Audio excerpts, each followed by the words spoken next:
My peoples. My peoples.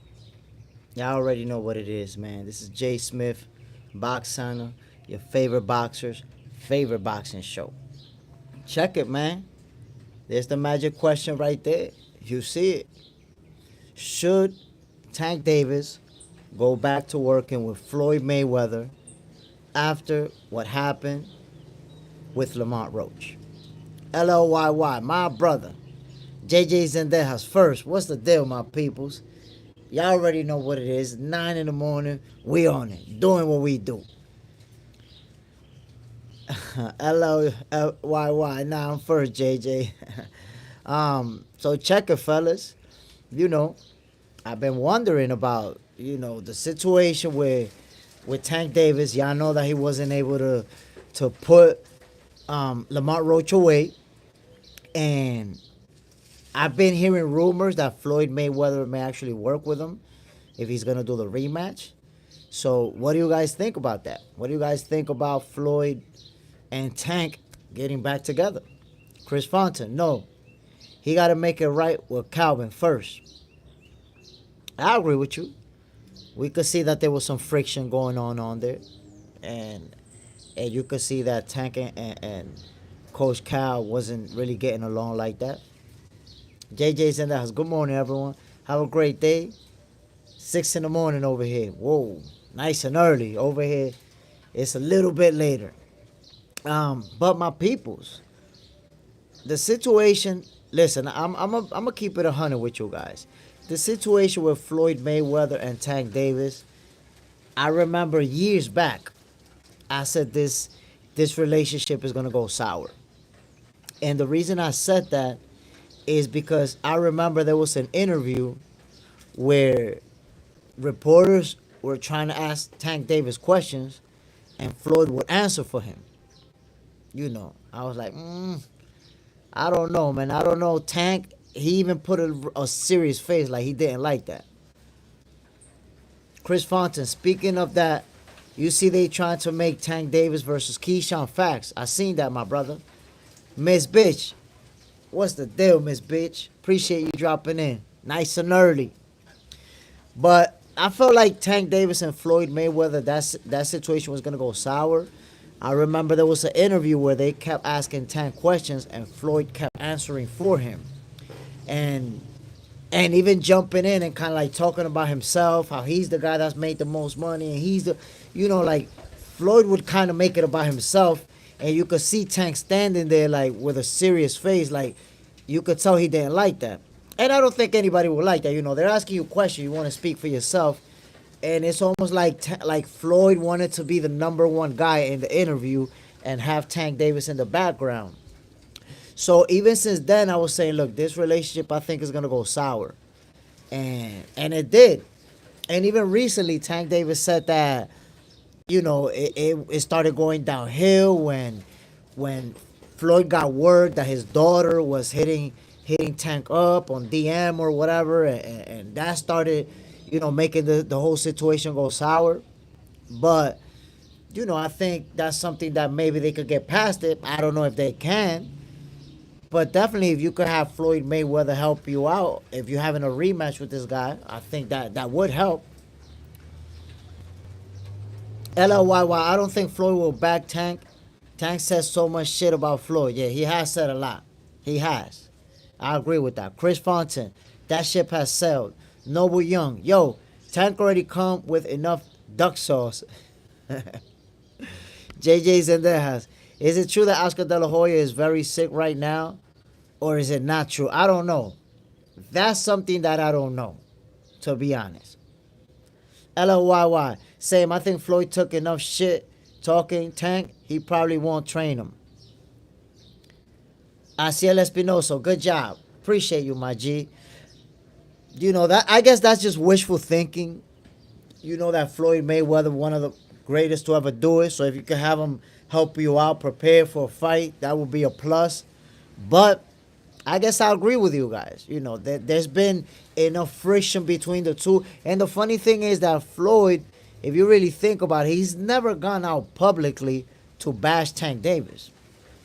I mean, I can't think of a time or a video where I saw Floyd bashing Tank. If anything, he always speak in a positive way, and I want to help him, and that, always speak positively about Tank. And it's Tank, the one who be like bashing Floyd. So because of that, I think that relationship, they may not be able to fix it to the point where they're actually working together again. LLYY. And Tank in the podcast said he will beat Floyd and want to fight him. Yeah, I remember that. That's crazy. That's wild. Miss Bitch, De La Hoya got that Nigerian chickenpox virus. Damn. That's wow. Hopefully he's going to be okay, because I really don't know what's going on with De La Hoya. Hopefully he's going to be good.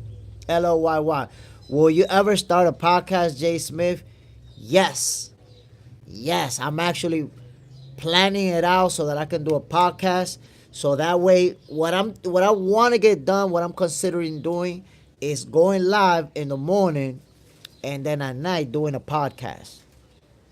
Or I've also been thinking about going live in the morning, going live at night, and doing a podcast twice a week. That's still what I'm trying to figure out, because I don't want to do a podcast where people don't want to watch it all the time, and it's gonna be like, I'm saturating. People are like, nah, I watch this once in a blue. I want to do a podcast with the type of frequency that people want to watch it every time I do it. So I'm still trying to figure out the logistics of it, but I'm definitely going to be doing a podcast. Yes, I thought about naming it the "You Don't Know Shit About Boxing" podcast, but somebody told me that's a little bit rough. I'm still trying to work on that as well. R30, my guy. Tank won't go back to Floyd, like taking a step back in Tank's mind. I mean, I don't know, man. I think Floyd, whether we have a negative or a positive opinion about him, when it comes to boxing, Floyd is that guy. John Parham, salute, my brother. Bam. LLYY. I've never seen consistent as you. Respect to you, my brother. I'm a fan for life. I appreciate you, my brother. I really appreciate it. I appreciate everybody who showed me support, showed me love. And we're going to, I got a lot of nice little things in store. I'm still evolving. I started going live literally like a month and a half ago, maybe.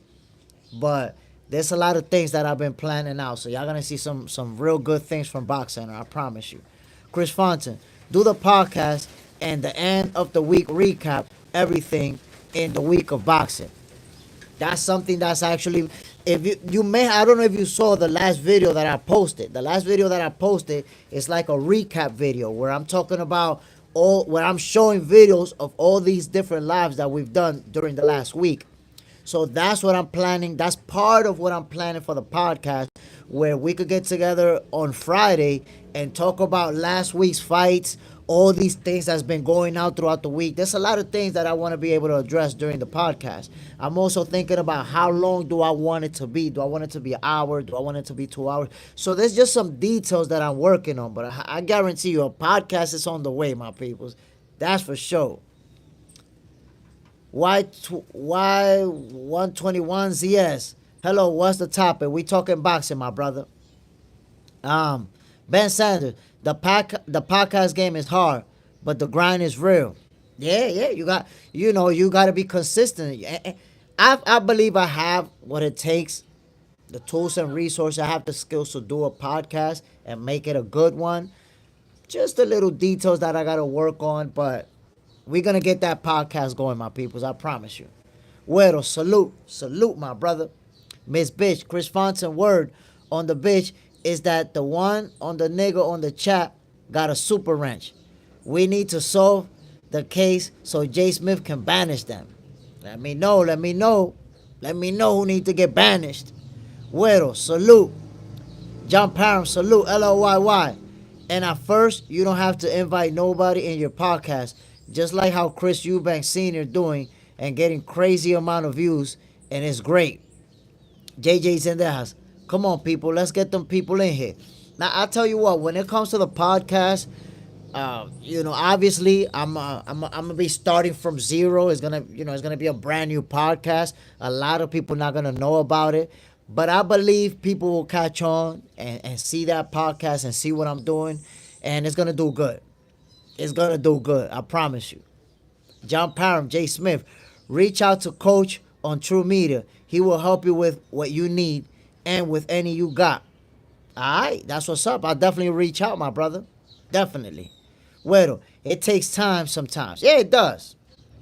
It definitely does. You know, when you start a podcast from zero, and I'm not famous, I'm not a celebrity, so it's not like like people just gonna be flocking in. But I think, like I said, slowly but surely people will catch on. And what I want to do with the podcast also is that I want to make sure that it doesn't come across like I'm copying anybody, like I'm trying to be like anybody, Just like this live. You guys see this live. I believe this live is very original. It's very different from how everybody else does their live. And I want to have that same concept on the podcast where you watch it and you're not going to think, wow, this podcast look like such and such's podcast. I want it to be like 100% original from the moment you lay your eyes on it. Miss Bitch. Miss Bitch owns 2% of True Media. Oh, shit. Salute, Miss Bitch. LLYY, you got a lot of boxing knowledge. We need people like you rather than those trolls starting boxing podcasts and don't know shit. I'm going to tell y'all something, man. I don't point nowhere, nothing like that. I don't diss nobody. But there's a lot of people creating boxing content that they don't know shit about boxing. Real talk. John Parham, Miss Bitch. He one that will help anyone eat. You see, that's a real G right there. Because in reality, there's money, there's game, there's work to go around for everybody. As long as you're not trying to sidestep nobody, trying to pull no funny move, everybody who's moving right can get it. John Parham, Miss Bitch, say what? LLYY. Guys, did y'all see the odds for Crawford versus Canelo? I haven't seen odds for that. I'm expecting, and that's just my guess, that Canelo is going to be the favorite, but not by a lot. I think it's going to be pretty close. Well, remember, I came in debating, but I realized you know your shit. Appreciate it, my guy. Miss Bitch. Miss Bitch brought Coach Malachi up from the slumps and gave him the opportunity.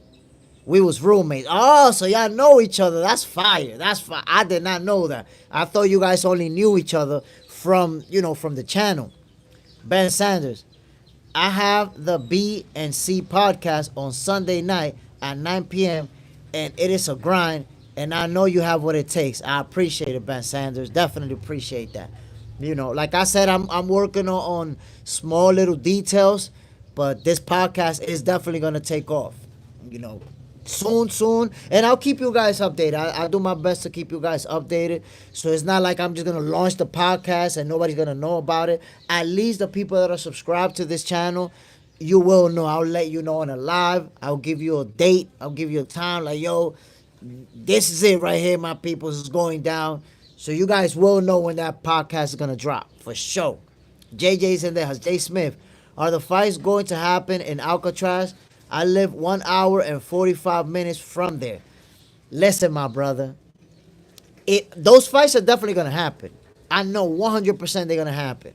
The fact that they already made it happen in Times Square, and I promise you, Times Square is a lot harder to make it happen because they closing Times Square for that event. That's a lot harder than Alcatraz, which is a tourist destination at this point. So it's going down in Alcatraz for sure. And if you could make it there, go. I've been telling people, yo, I will pay my whole paycheck for a month if I could go to Alcatraz to watch them fights live over there. That's going to be a crazy event. Miss Bitch, back in Florida, but now I'm in Bitch Mania. John Parham, JJ, that is so dope if they do. I'm telling you, I feel pretty confident that they're going to do that card in Alcatraz. LLYY. Is Canelo versus Crawford 100% official that it will happen? We can't say 100% official. And the reason I say that is because until the contracts aren't signed on both ends, it's not 100% official. But I will say there's a high probability that it will happen because His Excellency Turki Al-Sheikh already announced it for September. Canelo already said that he's with it. And Crawford said that it's happening in September. And even Bomac said, yo, now we're getting ready for September to take on Canelo. So everybody involved is pretty confident that it's going down. Of course, Canelo has to get past Skull, and I think he's gonna be able to do that. I hope he's gonna be able to do that. They're not gonna let Skull fumble the bag for Canelo. Miss Bitch, the most blessed part of Florida is where Coach Malachi moved to. You know, I used to, well, not for long, for 6 months, I lived in Florida. I actually lived in Miami Beach for 6 months. And I loved it over there. The only thing, the public transportation sucked. I don't know if it's like that now, but I remember at that time I didn't have a car. And I would go to the bus station, and if you missed the bus, you have to wait like an hour for the next bus. Damn, that sucked. Ben Sanders, do you think Prince Sheik really stopped the fights, or was it April Fool's? Yeah, that was April Fool's. That was April Fool's. Suero, welcome, Zoran. Zoran, thanks, Suero. Appreciate you dropping in, Zoran. You already know we talking boxing, my brother. This is going to be the #1 boxing live, boxing show, boxing everything. This is it right here. You found us. LLYY, question out of topic. When will you start training, Enzo? Seriously. Let's see. It's going to be up to him. It's going to be up to him. But he's already wanting to throw punches, and I do little things here and there. Let's see what he want to do with that. John Parham, he in Tampa. John Parham, West Tampa. I actually visited Tampa, but only a couple of times. And you know what? Tampa's a very beautiful, it's beautiful over there. I love going there. You know, I only went a couple of times, but I really enjoy going over there. But my peoples, like I was saying, man, the situation with Floyd Mayweather and Tank Davis, I think is unfortunate. I think Floyd Mayweather should have just been able to take a back seat and allow Tank Davis to be the star and not want to, you know, I remember I used to make the comparison that when you see them two, it was like Puff Daddy and Mace. If y'all remember when Mace, in his own video, Puff Daddy was #1 and Mace was #2 in his own video. And it's like Puffy was always getting in front of him when Mace is the guy that was writing the songs, doing the rap, doing the everything, and Puffy wanted to be the guy in front of the cameras. So I compare that to Floyd Mayweather and Tank Davis, where Floyd had his run, you know, greatest of all time, but he's retired, and he kind of had a hard time passing that torch to let you be the star in front of the cameras. Floyd want to be the star. And I think that's part of the reason why that relationship went the way that it went. LLYY, you think Tank could beat Shakur if Tank has camp with Floyd and train the whole camp? Nah, I don't think Tank Davis could beat Shakur. I honestly don't believe it. Arch30, yeah, Floyd is too hands-on. Love more Hinduism. Floyd on that Diddy. I mean, that's the thing, that Floyd, he's been such a big star for such a long time that he's having a hard time just passing that torch. You know, pass the torch and let somebody else be that guy. Floyd still want to be that guy. He still want to be in front of the cameras. He still want to, you know, if there's a press conference, you better believe at some point in that press conference, if Floyd is there, he's going to talk about he's the greatest of all time. He's going to mention that he's the guy that made the most money. He's going to, you know, these are things that Floyd has done so many times. And he did a lot in Tank Davis' press conference. Like, think about it. How does Tank Davis just won the fight and Floyd Mayweather's talking about how much money he made and how he beat the most champions? And, you know, so I think that Tank Davis kind of grew tired of that. And that's why that relationship went sour. At least that's how I saw it. Arch30, a fighter with Floyd will never be larger than Floyd. I don't know what you're saying. A fighter with Floyd will never be larger than. Oh, okay, I get it. And you're right about that. You're right. It's hard to surpass Floyd when he's kind of there putting his face in front of you all the time. So I get what you're saying. That's right. Love more Hinduism. Even Oscar let Canelo shine. Yup. Oscar took a backstage to Canelo. And in fact, there was a lot of times where, you know, the press conference, Canelo's right there, and you see De La Hoya not even say a word. Unless they ask him, he wouldn't even say a word. He just standing in the background, letting Canelo do his thing. And look where Canelo made it to, the face of boxing. LOYY, Floyd's still doing this social media stuff because he want to keep promoting his business. That's true, of course. And he gotta promote. He gotta promote his business. He gotta keep that money coming in. Floyd Mayweather live a very expensive lifestyle. And he gotta keep making that money. I mean, listen, Floyd Mayweather got generational wealth. But to keep that wealth where it's at, he gotta keep generating money as well. Ben Sanders, Floyd always talking about his life, and he accused Tank of sleeping with his daughter. Well, supposedly, Floyd's daughter was DMing Tank. So what may have happened is that she was trying to get with Tank, and maybe Tank slipped. Maybe he did. But what if Tank slipped and did something with his daughter while she was a minor? Then that could be a serious problem right there. And something that we got to keep on the low for obvious reasons, but we're going to be fighting in-house about that. That could be the case. LLYY. He meets a fighter that trains with Floyd. The fighter he trains will never be larger than him. Yeah, I got that. And I agree. It's hard to outshine Floyd when he's going to be, his face, like Suge Knight said, all in the videos, all in front of the cameras. Oh, that's Floyd right there. He going to be that guy. John Pound, Floyd no dummy. That's a fact. That's a fact. Floyd a very smart individual. Arch30. Even now, Floyd throwing it out about his comeback fight against Cambosos. But that's what I'm saying. That Floyd Mayweather, that attention that he used to get as a fighter, he can't get that type of attention nowhere else. Of course he's gonna be famous. Of course he's gonna be a big star.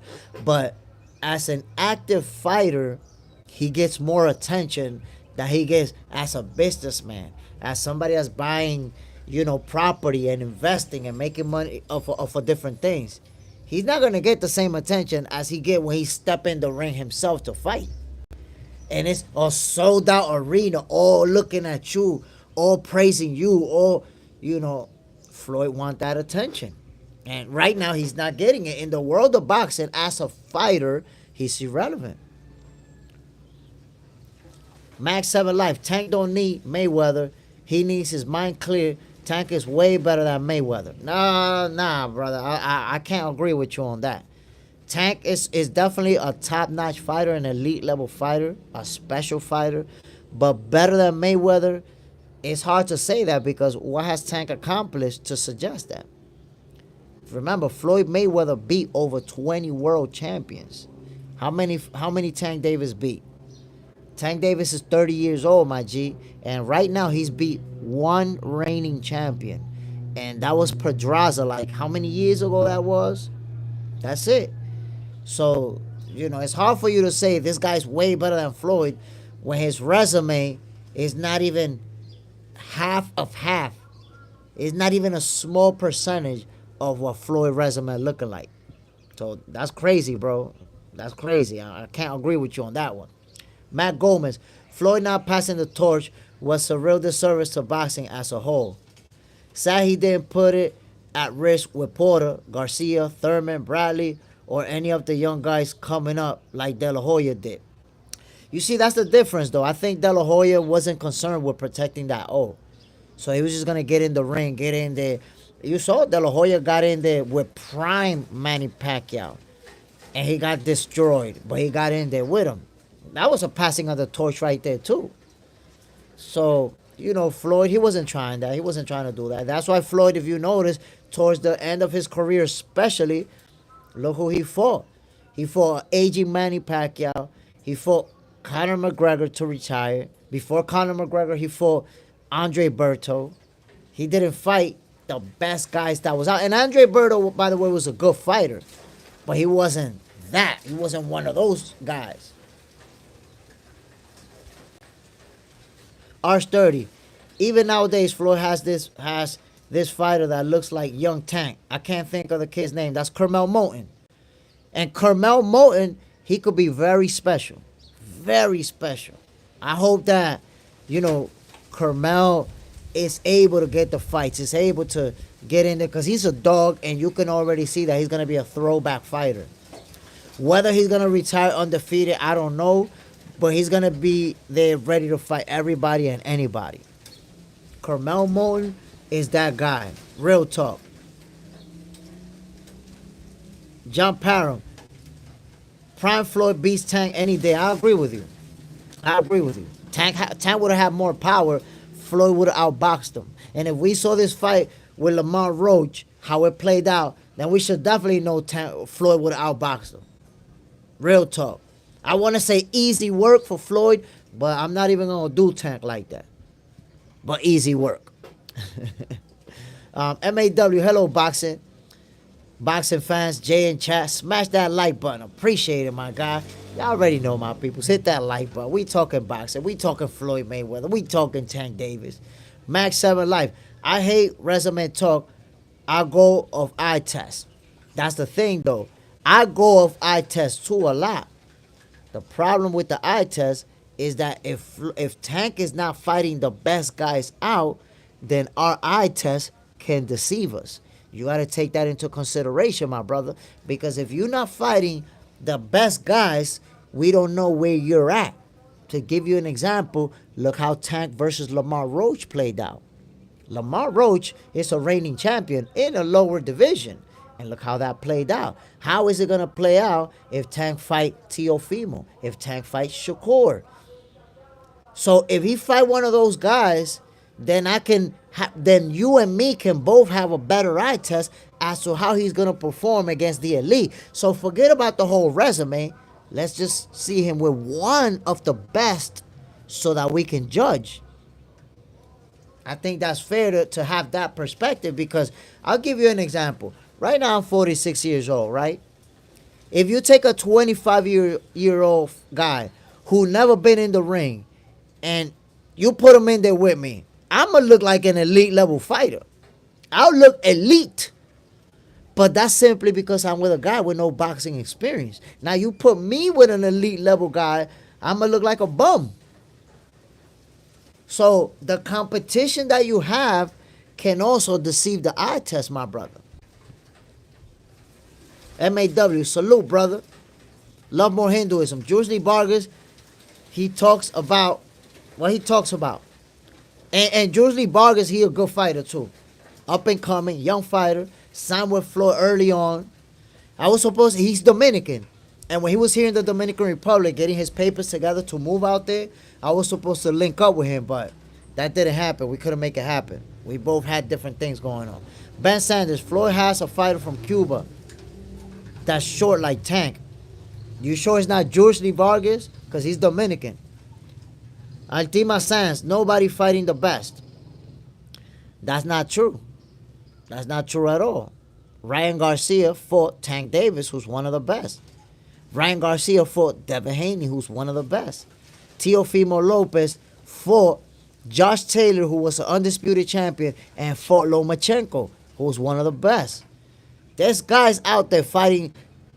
Yo, we just saw Bivol and Dimitri and Beterbiev fighting each other. Those two are the best fighting each other. We saw Benavides and Morrell fighting each other. Come on now, there's a lot of guys fighting top-level opponents. LLYY, my brother Jay Smith, I always check your channel and scroll around, and I want to give you advice to stop putting your logo on the thumbnail. Explain that to me. Explain that so I can understand why would I, I don't know. I don't know why. Maybe there's a sound logic behind that. But why would I not put my logo in the thumbnail? Hook me up, my brother. Help me understand that. MAW, Tan has some great KO highlight reels, so it's popular, but hasn't unified yet. He needs to tick that box. Never achieved undisputed or never been lineal. ATM, he just one of the most popular belt holders. You see, that's the one thing about Tank, and that's the reason why I say that he hasn't been the face of boxing other than to Tank Davis fans. Tank Davis fans believe that he's the face of boxing. You know what? You know what? Because he told them he's the face of boxing. Because Leonard Ellerbe told him he's the face of boxing. But there is not a single statistic to back that claim. Tank is not the fighter that sells the most pay-per-views. Tank is not the fighter that's selling out the biggest arenas. There is nothing to say that he's really the face of boxing. He's not the face of boxing. He's a very popular fighter, And his fan base believe that he's the face of boxing. But he's not. He's not the face of boxing. But they've been very smart with marketing that narrative. They marketed that. Tank Davis told y'all that he's the face of boxing. Leonard Ellerbe told y'all that he's the face of boxing. That's a big difference. Canelo didn't have to tell nobody that he was the face of boxing. He just became that. Floyd Mayweather, he never went around, I'm the face of boxing. He just became that. Same thing with Oscar De La Hoya. The people who've been the face of boxing, they just became that. It just happened because they kept fighting the top dogs, and beating them. And they got to that level. Tank Davis, he hasn't fought the type of competition to become the face of the sport. He's fought the type of opponents that are very good fighters, and he has the knockout reels to make him a very popular fighter. That he is. One of the most popular fighters in the sport of boxing. Not the face, for sure. Emery, box lovers, follow my G. Hit the sub button, guys. Appreciate it, my brother. Hell yeah. Hit that like button, subscribe, and all that good stuff. LOYY, you got to put some clickbait on the thumbnail for algorithm. Why people want to see your logo, brother. Okay, that makes sense. That makes sense. You know what it is? I've always tried, my brother, to not do any clickbait. Like, I've been kind of like against clickbait. You know, like, I want you to see it. Maybe I'll start putting something, you know, related to the video. But I don't want to fool you into watching me. I want you to watch me because you see what's going on over here. You're like, yeah, let me rock with this. But I get that. I get that 100%, my guy. Chris Fontaine, take the logo off. I have to take y'all advice for sure. R30, yeah. Tank's people are making sure he protect the belt. Protect the belt and protect that O. Gotta protect that O. William P. If not the face, he's definitely the A side. I mean, in most of his fights, he's gonna be the A side. That's for sure. But we gotta also understand that in every championship fight, in every big fight, there's gonna be an A side. So he's not the only A side. He's the A side when he fights. Altina Sands, who at 135 sells more than Tank? Okay, but sells more than Tank doesn't go by the division.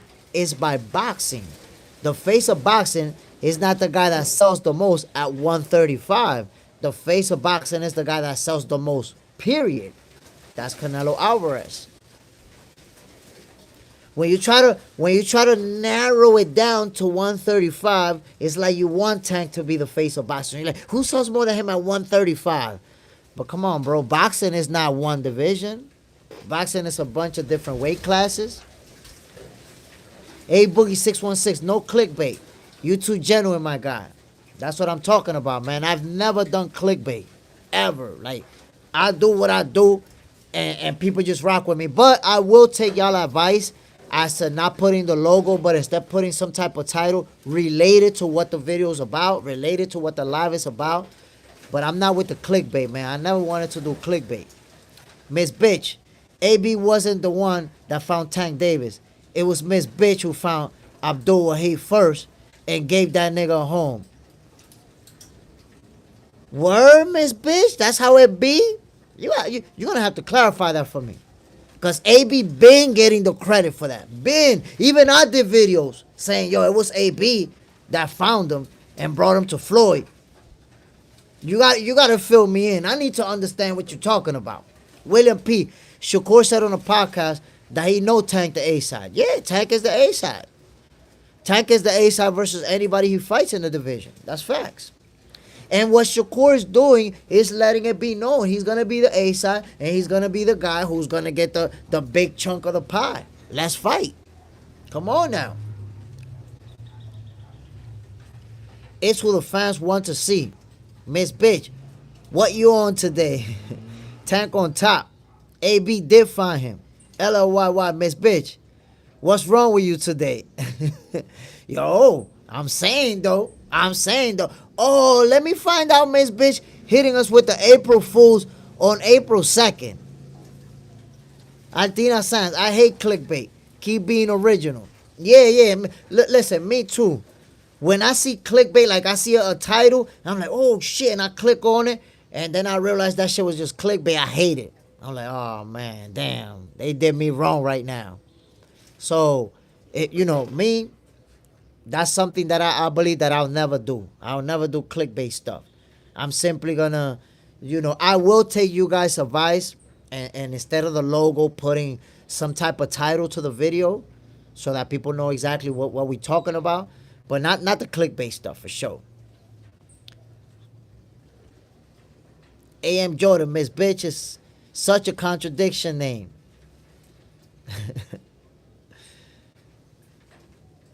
John Pound, that time of the month. And be careful, because if it's that time, we don't want to get nobody angry up in here.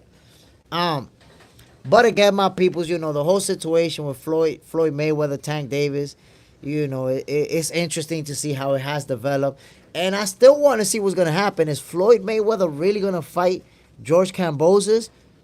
Kambosos did win his last fight. He won.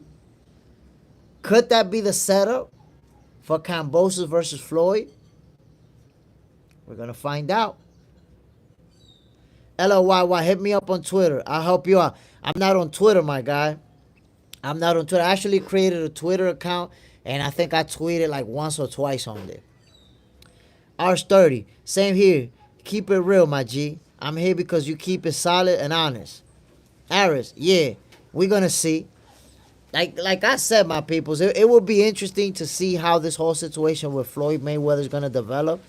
He does want that attention. He does want to get in the ring again. That's what it looks like. Floyd Mayweather's constantly training, so he's gonna be able to get in fighting shape right away.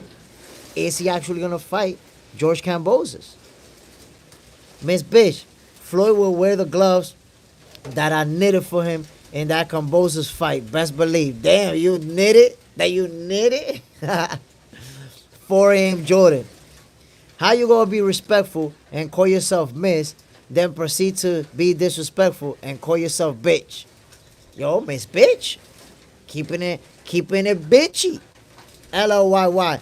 Can you get Twitter account back? There where I work and run business to help customers and small creators. Let me ask you a question. Do you have Instagram? Do you have IG? Or do you work with that as well? Altima Sans, they keep making you say the B word. It's offensive to hear over and over. I mean, Altina Sans, are you female or male? Because Altina, I'm not sure. It seems like it could go either way. Bitch is a holy word in bitch mania. Jay Smith, say the word perfectly. Bitch, please. LOYY. Nah, I don't use IG, bro. Only Twitter. I can't find creators on IG to get customers. Oh, okay, I get you. The platform that you focus on is Twitter. Miss Bitch, it rolls off his tongue like sweet roll off a nigga forehead. LOYY, hit me up.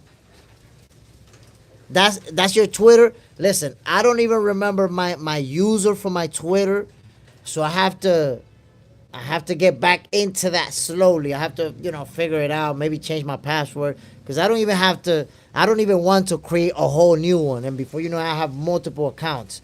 So I'll do a password reset and get back to my old one, and we'll link up soon enough. 4 a.m. Jordan, Miss Bitch, what you look like? You a dude, huh? Nah, man, come on now. Come on, what kind of question is that? The Miss is already telling you. LOYY, yes, sir. Every time you're free, you can add me, bro. I'll definitely do that. I'm telling you, I created my Twitter account probably like 5-6 years ago. And I tweeted like once or twice. And that's it. Then I just never even logged back in. But I certainly will try to get back on it, and we'll link up, see what we could do from there. Love More Hinduism. You like punch drunk boxing? I actually don't know a lot about punch drunk boxing, because there was this dude that used to have Punch, like the word punch, drunk boxing on Facebook. He had his own page and everything. But then I see that there's punch drunk boxing. It's a whole different one.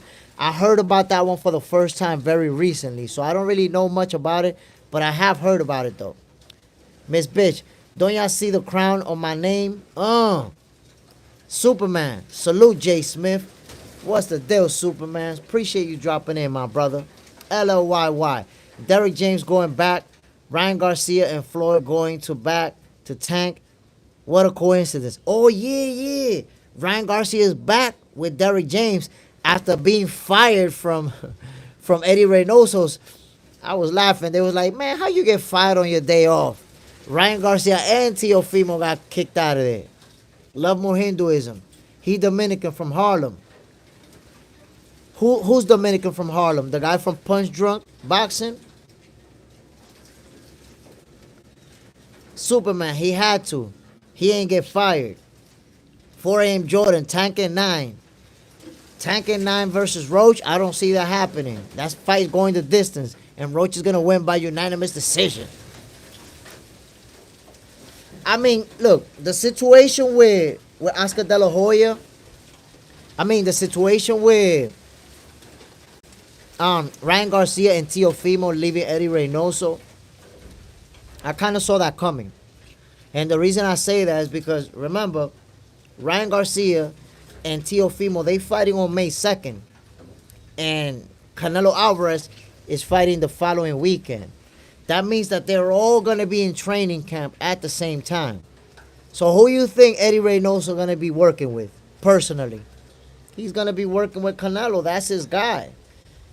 So, the other guys, they're going to be with other trainers, hitting the pad and doing all the other work with other trainers. They're not going to be working with Eddie Reynoso.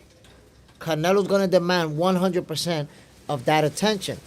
So they're like, damn, we over here paying this guy probably a shitload of money. I know it got to be expensive to train with him. We're paying him a shitload of money and he's not even giving us no attention. Fuck it. I need to go with somebody that's going to be working with me directly. So I kind of had a feeling something was going to go down with that. LLYY. Saudi spending so much money on boxing and it makes no profit. So Derrick James is not fired. Arch30. Boxing will take a giant step forward once Shakur gets that unification strap. Shakur wants to fight the best. That's what I love about Shakur Stevenson, bro. That he's been about that action. And you can see that the real boogeyman in the 135 division is Shakur Stevenson. Nobody want to fight him. A lot of people want to fight Tank Davis. A lot of people want to fight him. Nobody want to fight Shakur. And people say, no, it's because of the money. It's because of the money. That's cap.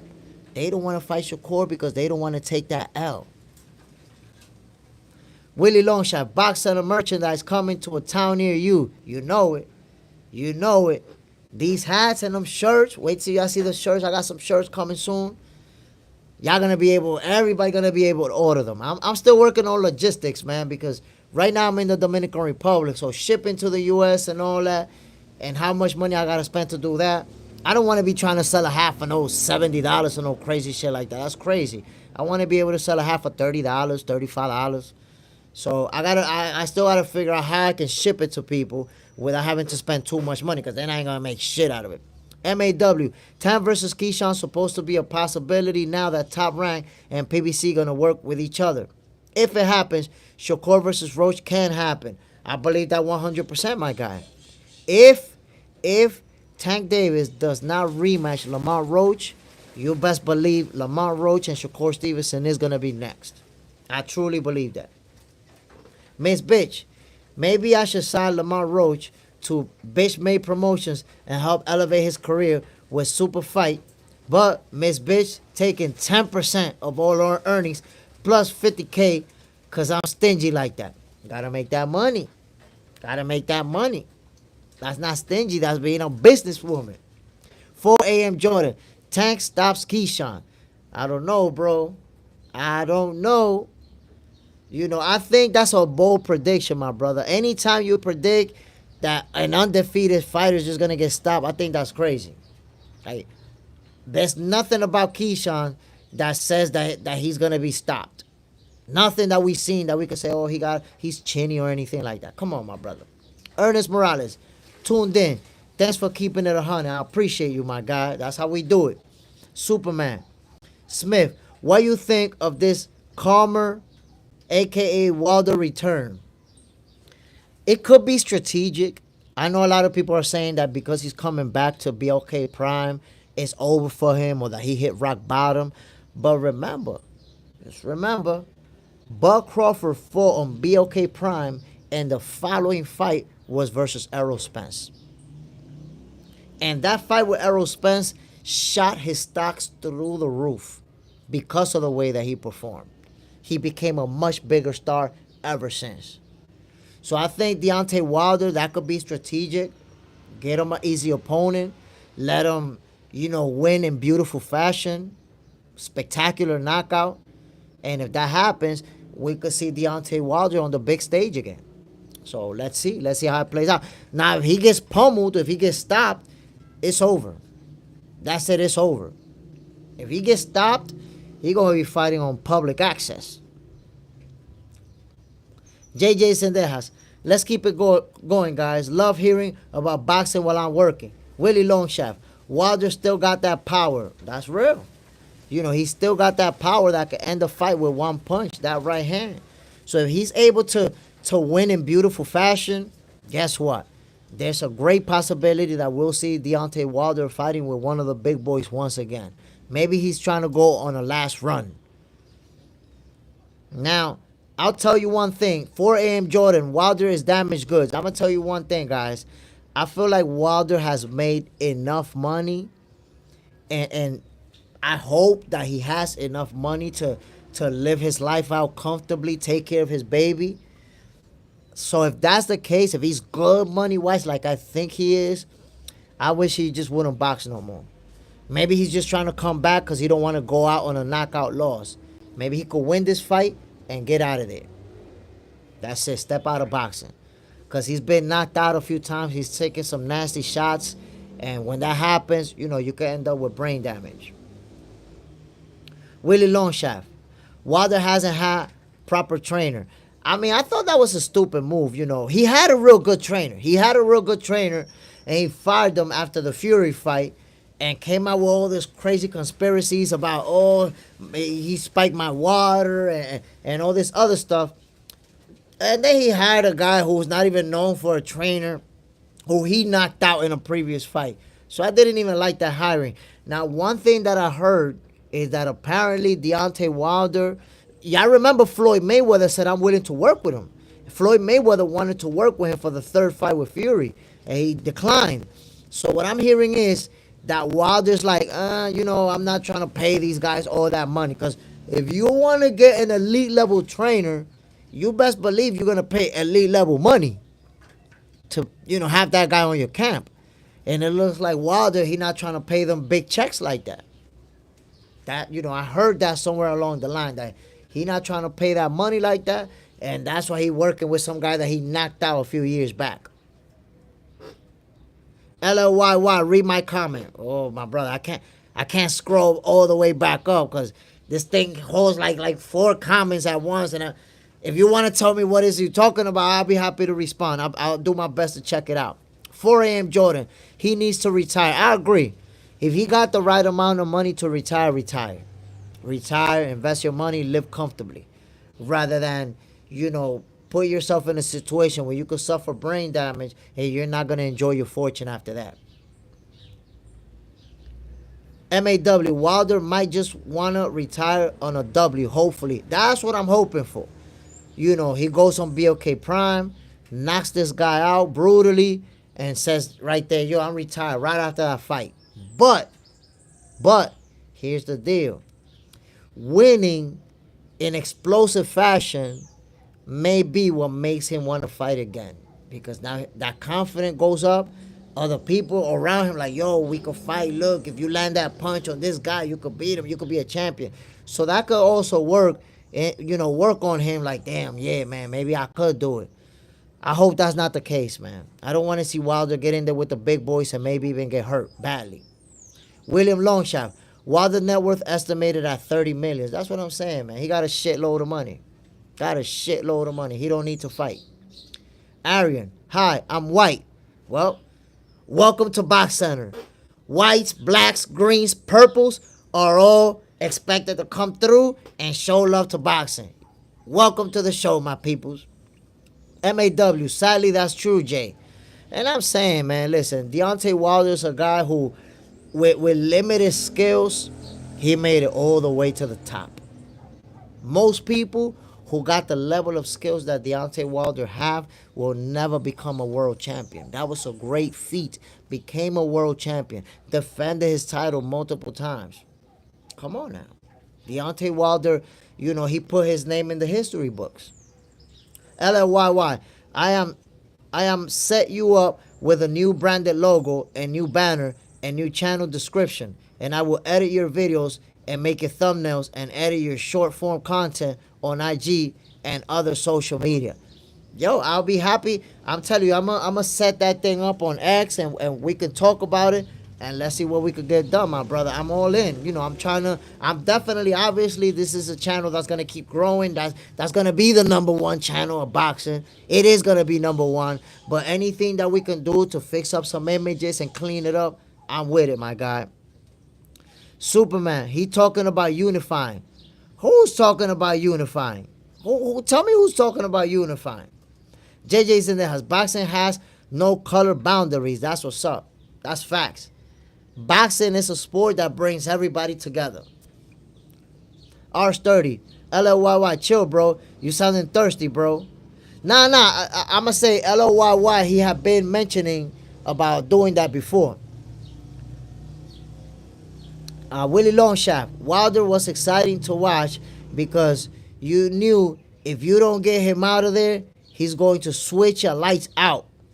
That's a fact, bro. Yo, Deontay Wilder, if that fight was going to go, 10 rounds, 11 rounds, it still didn't matter. That one punch could end it all. I remember, y'all may have seen Deontay Wilder versus King Kong Ortiz. And that fight, King Kong Ortiz I think he was winning on the cards. He was winning a lot of rounds. And then Wilder just said, boom! Slapped him brutally. Superman, calmer on some of these podcasts. Wilder. I do gotta say, I would not have expected Deontay Wilder, who was at the top of the top and one of the most famous fighters, to go to BLK Prime. I would not have expected that. Because y'all got to remember, when Terrence Crawford went to BLK Prime, that's the first time most of us heard of that platform. I had never heard of BLK Prime until Crawford went on there. And then that was only a one-fight deal. Crawford, left to fight Errol Spence. The rest was history. But now they're getting Deontay Wilder in a different situation because Crawford was on the come-up when he went over there. Wilder is on his way down. And he's on BLK Prime. But we got to see how that plays out. Can the popularity of BLK Prime go back up? LLYY. Do you say boxing is good sport for self-defense? I would say so, of course. Of course. Hell yeah.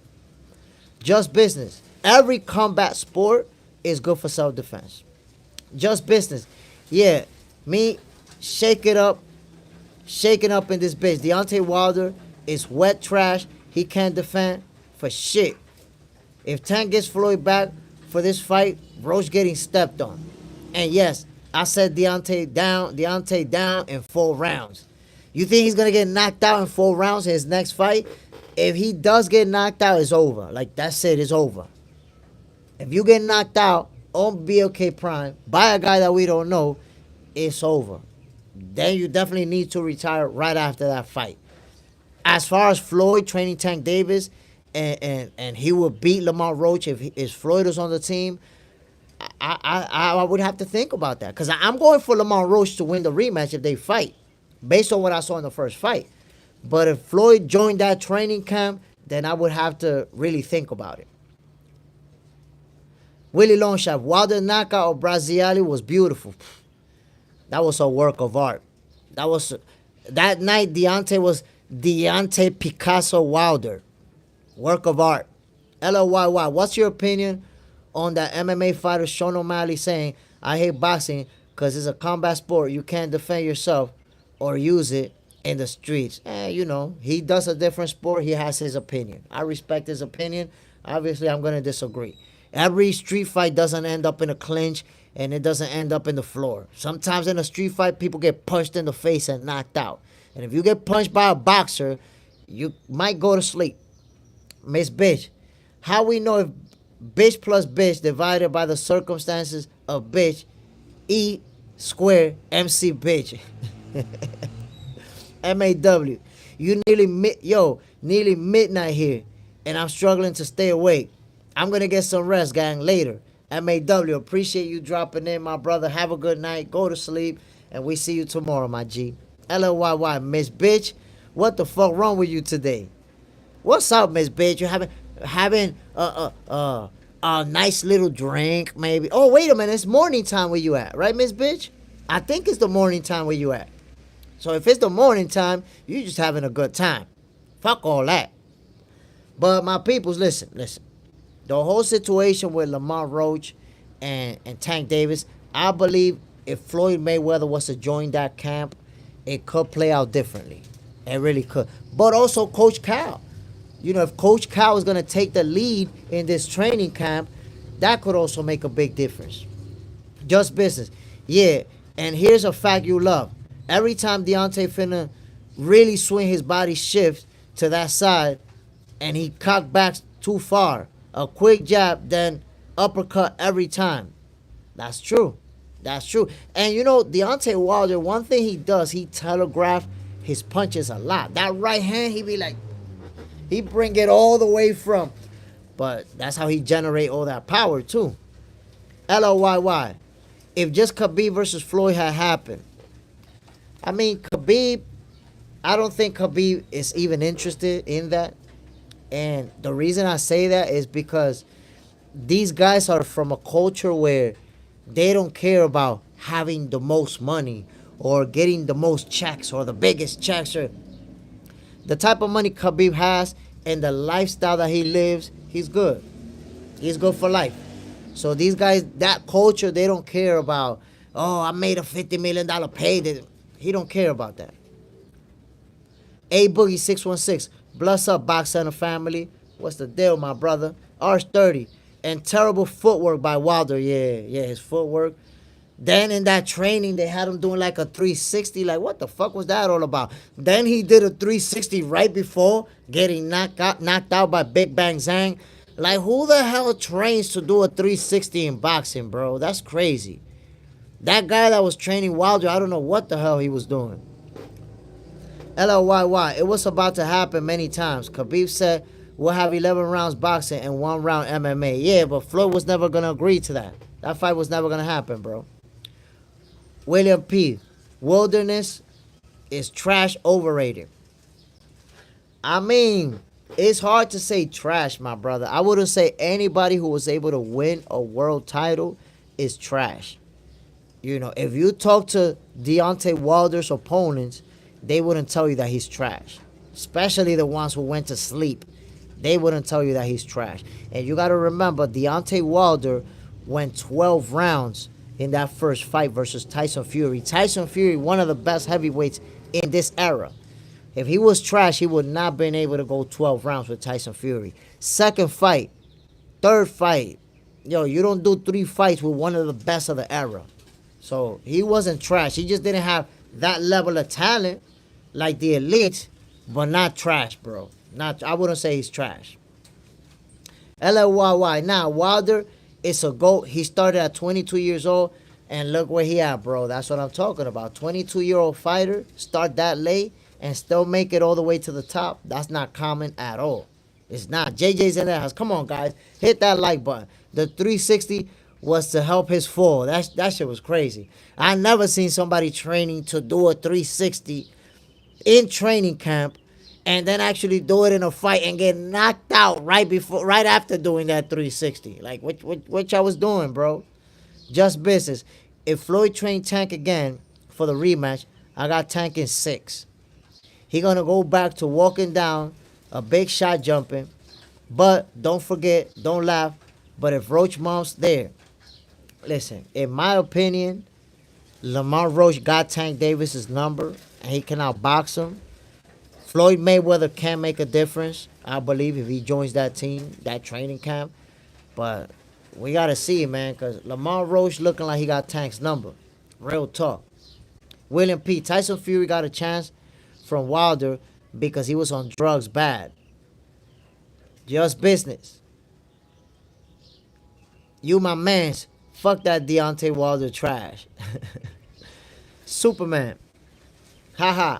That was trash just like him. Throwing windmills. Angry Mexican. Wilder was a C-level fighter with A-level power. Okay, you can say that. That's more reasonable. C-level fighter with A-level power. But not even, I wouldn't say that. I could bring him up to even B-level. And you know why I say B-level? Because again, he went the distance with Tyson Fury.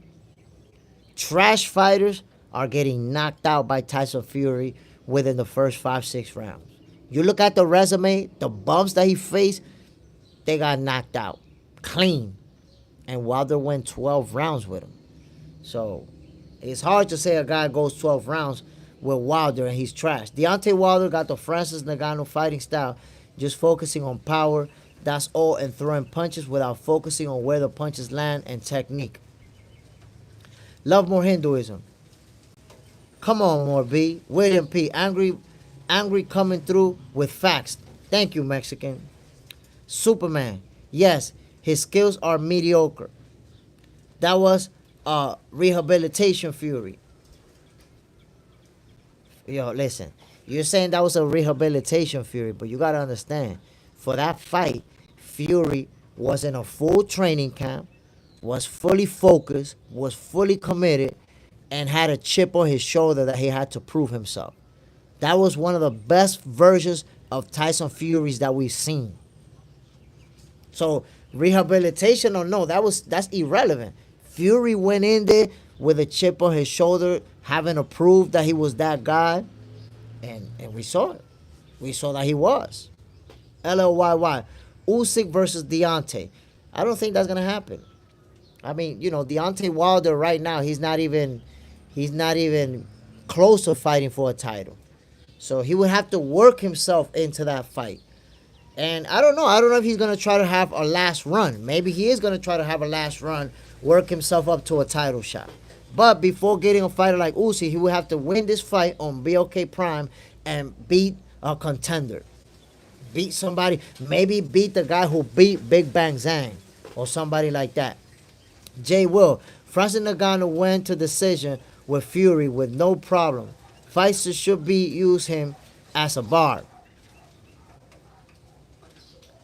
I mean, you got to understand, my brother. Ngannou and Fury, at that point, Ngannou was underestimated. Simple as that. He was underestimated. And that's why it played out like that. If they would have rematched, Fury would have pummeled him. Would have actually took him for real. Ernest Morales. Wilder's power brings excitement nonetheless. That's a fact. That is a fact. The fact that at any given moment his opponent could go to sleep with a brutal right hand, it makes it, there's that intense feeling of, is it going to happen? Is it going to happen? Miss Bitch. Wilder fired his trainer, Mark Breland, and his cutman, James Bitchinson, over some bullshit conspiracy. And that's when I was like done with Wilder in a way. Like, man, why you making up all this stuff about the spiked water? My suit was too heavy.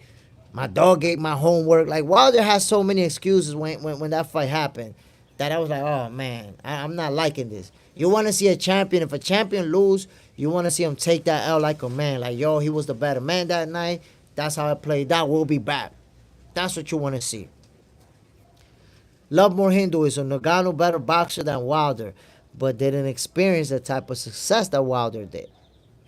You got to remember that Wilder was a world champion. LLYY. Size over skills. Skills over size. Skills over size every single time. Size can only be really relevant in the heavyweight division.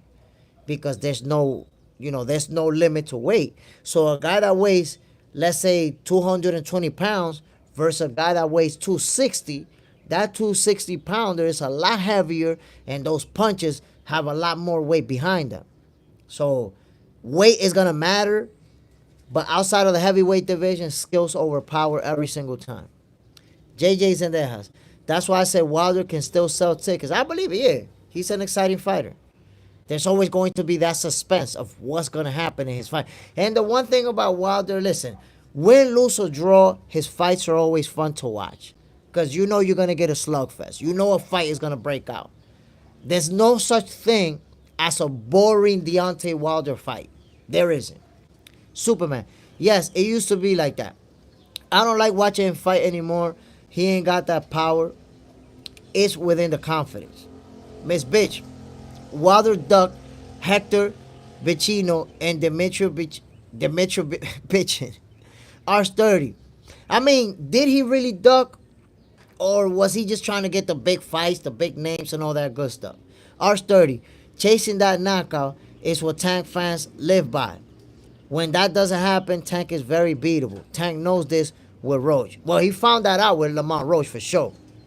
He found that out. That's why I believe that Tank Davis, if they do the rematch, he's not going to be the usual slow starter that's going to give you the first 2-3 rounds and then pick it up, walk you down, and stop you like he usually does. I believe he's going to have a fast start from the beginning. Can't afford to give up rounds to this guy. I think he already found that out. Just business. Nah, size. Remember Hitman Hurst? That reach and size? Yeah, but what happened when he fought Sugar Ray Leonard, who was shorter, with shorter reach? He got beat. So, height and reach matters. I'm not saying it doesn't. I even feel like that's important for some fighters that know how to use it. But it's not going to mean everything. Skills can beat size and reach. But I believe that, Deontay Wilder should, that's the key word here, should beat his opponent on BLK Prime, and I would like to see him retire. Knock the guy out brutally, and when they put that mic in your face, be like, well, boxing, I'm happy, I accomplished everything, I made it to the top, I'm out of here, peace, mic drop. That's a good ending to the career. I don't want to see him try to go on a run and then get knocked out again by somebody else. And after getting knocked out, yeah, I'm retired, my people. I'm done. That's it. I don't want to take more beatings. I don't want to see him retire like that. Get this last W, retire on a win, and get out of it. Angry Mexican. Wilder's supposedly going to have another fight in December. I'm not interested. If he wins this last fight, this fight on BLK Prime, I think, yes, it's on June 26th. If he wins that fight, he should call it quits right there. He should. At least that's my personal opinion. My personal opinion, my peoples. I don't want to see, because the thing is, man, as boxing fans, a lot of times, we don't see what happens with fighters who take a lot of beatings. We don't see what happens with fighters who get knocked out a bunch of times. But they have a hard life when they retire. A lot of these guys, they could barely talk. They could barely put a sentence together. They be on pain medication because their whole body be in pain. Their brain is so messed up. They need somebody to help them make decisions for everything because they can't even make their own decisions anymore. I don't want to see Wilder end up like that. If you got $30 million, you got some investments, you got money coming in, you're a brand already. You could generate money without ever stepping in the ring. And the reason Wilder wanted to be a fighter and wanted to be a prize fighter was for his daughter, who was a special needs child. Well, he made that money. He got her real comfortable, and she's going to be comfortable. So you don't have to keep fighting until you hurt yourself. That's my personal opinion, my peoples. I don't want to see that happen. I don't want to see Wilder be another one of these fighters who ends up punch drunk. Ernest Morales. Wilder has made bad decisions and surrounded by wrong advice. He believed his own hype. I mean, it's not necessarily that he believed his own hype, because you got to remember, he made it all the way to the top. He made it all the way to being world champion. But I think there's a point where you have to say enough is enough. Boxing is a brutal sport. When you get to your 30s, to your mid 30s, to your late 30s, to your 40s, taking all those punches, that can have a very bad impact on your health and on the rest of your life. And that's the one thing about brain damage. There's no fixing it. There's no reversing it. Once your brain is damaged to a certain point, you're cooked for the rest of your life. I don't want to see him go through that. Why risk it? You got $30 million. You're worth $30 million. Why risk it? So, love more Hinduism. Sad, such a brutal sport, pays too little.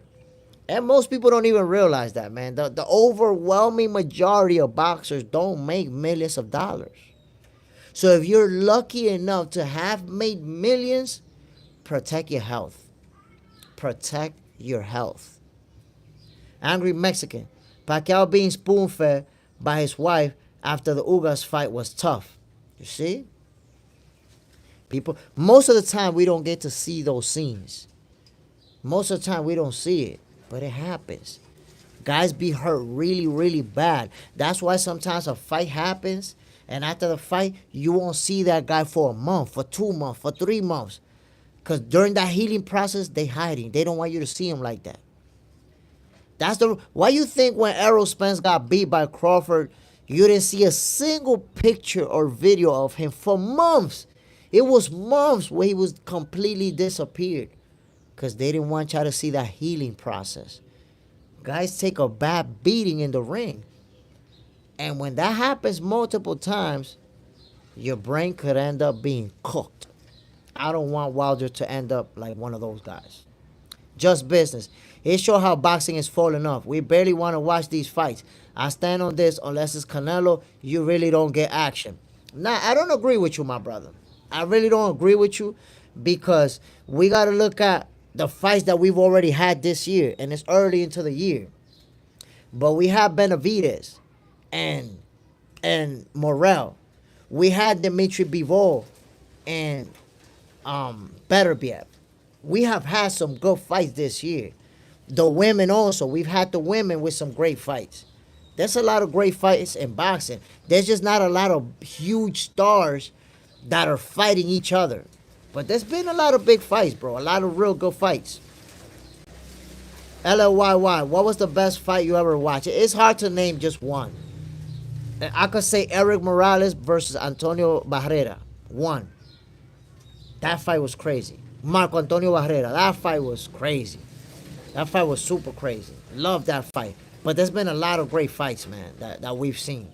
So it's hard to point at just one. I mean, Terrence Crawford versus Errol Spence. That was an amazing fight to watch. To be honest, that last couple of rounds, I was actually starting to feel sorry for Errol. Like, damn, yo, are they just going to stop this fight? They're going to let him keep getting beat up? What the fuck? Like, I actually felt sorry for Errol. But it was a great fight to watch, because you seen Terrence Crawford, the guy who everybody said is too little, the guy who everybody said was going to get destroyed. You're watching him put the performance of a lifetime. I always tell people, try to think about when was the last time that you saw an undefeated fighter, a unified champion, get pummeled the way that Errol Spence was. I can't even think of it. I can't even think of it, my guy. For real. You know, you have to go far back to find a beating like that of an undefeated champion. You know who beat an undefeated champion like that? Floyd Mayweather. Did it to Diego Corrales. Diego Chico Corrales was one of my favorite fighters in the world. And Floyd Mayweather just put such a beating on him. And I thought that this fight was going to be competitive. Obviously, we know Floyd Mayweather, but we don't realize, if you're not old enough, at that time, Floyd Mayweather wasn't considered the greatest. Floyd Mayweather at that time was seen the same way that Shakur is seen right now. Undefeated fighter, very good fighter. Some people like him, some people don't. But you can see the talent. But at that time, he wasn't considered the greatest of all time or anything like that. And Yo, people thought this fight with Diego Corrales is gonna be very, very competitive, and it's probably gonna be like a split decision win that could go either way. And then Floyd Mayweather just proceeded to put the beating on Diego Corrales. It's almost like he knew everything Diego was gonna do and was countering it every single time. Love More Hinduism. I saw Spence winning that fight. Oh, you trolling for real. You trolling. William X Cubano. Good morning, my G. Good morning, my brother. Bam. Appreciate you dropping in. LOYY. Miss Bitch, chill. Damn, Miss Bitch wilding on us today.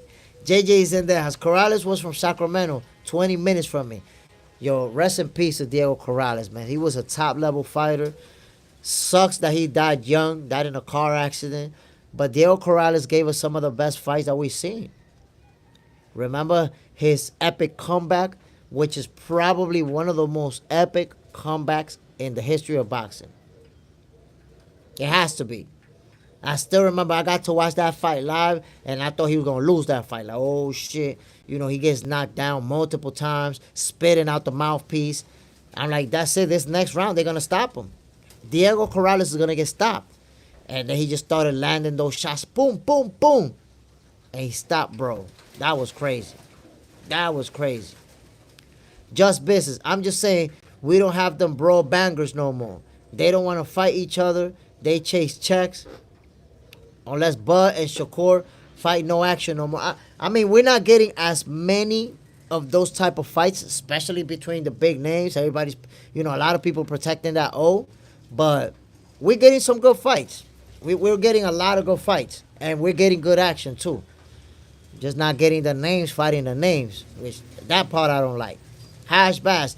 Diego beat up Derek Gainer and Floyd next.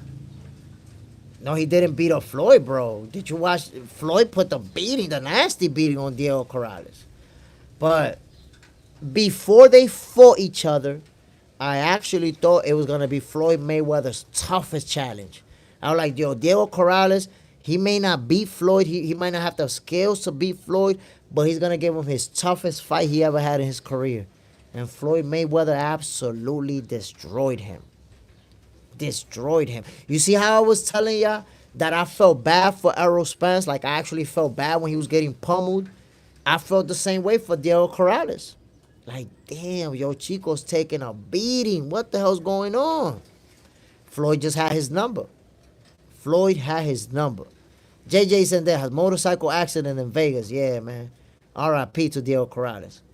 Elite Ex-Cubano, Jose Luis Castillo versus Diego was a movie. I was just talking about that. That fight, that's probably the most epic comeback in boxing history. Diego got dropped multiple times, was really hurt. Really hurt.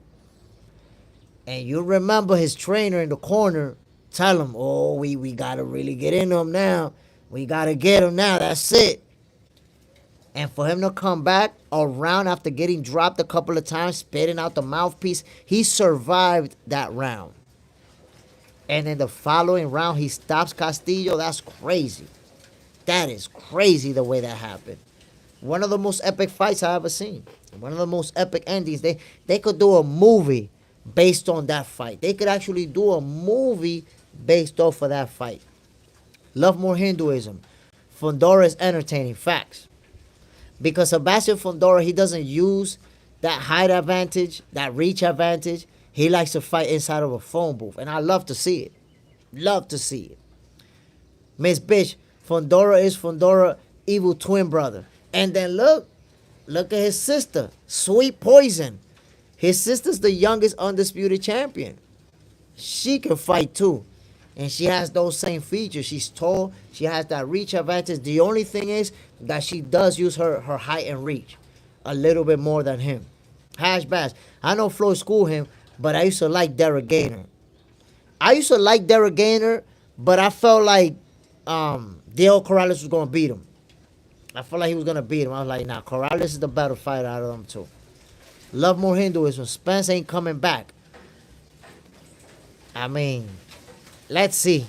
Honestly, if he has enough money to stay retired, I'd rather see him stay retired. I'd rather for him not to fight again.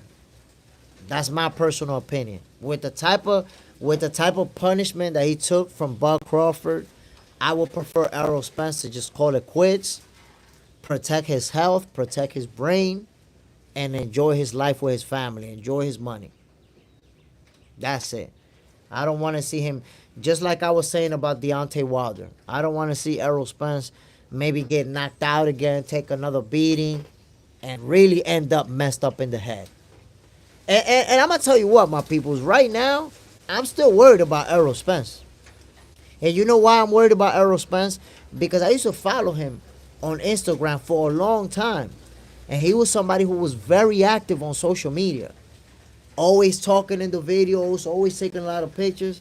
And after that Crawford fight, we haven't seen Errol Spence like that.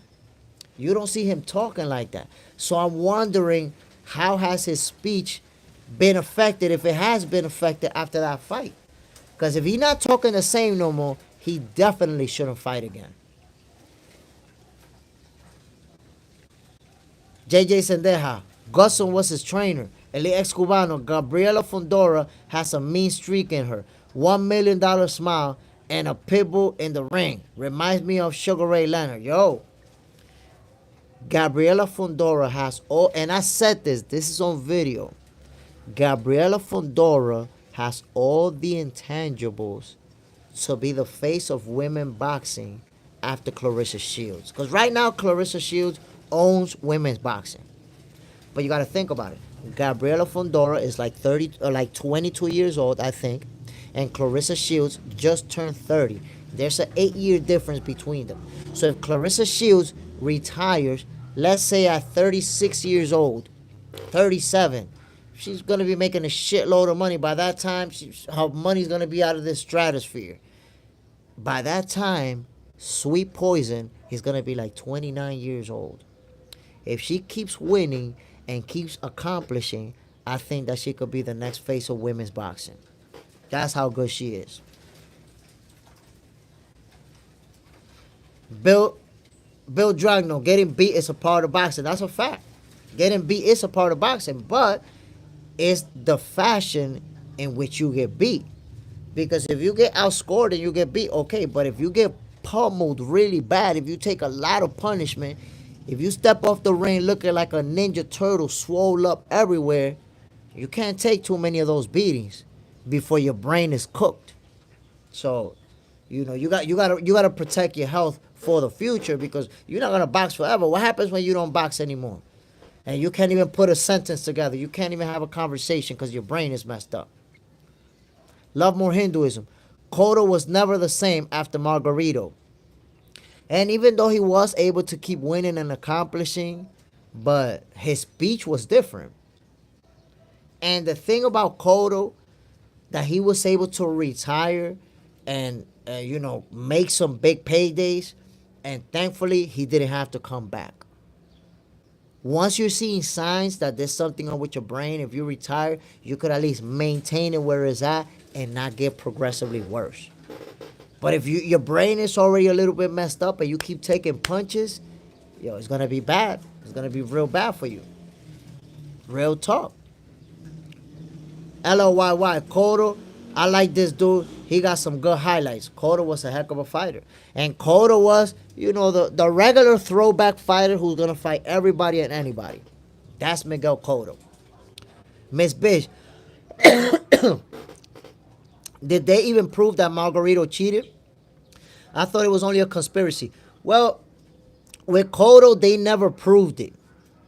They never proved it. They simply believed it because Margarito got caught cheating right after that. And you saw the rematch, Cotto beat him up.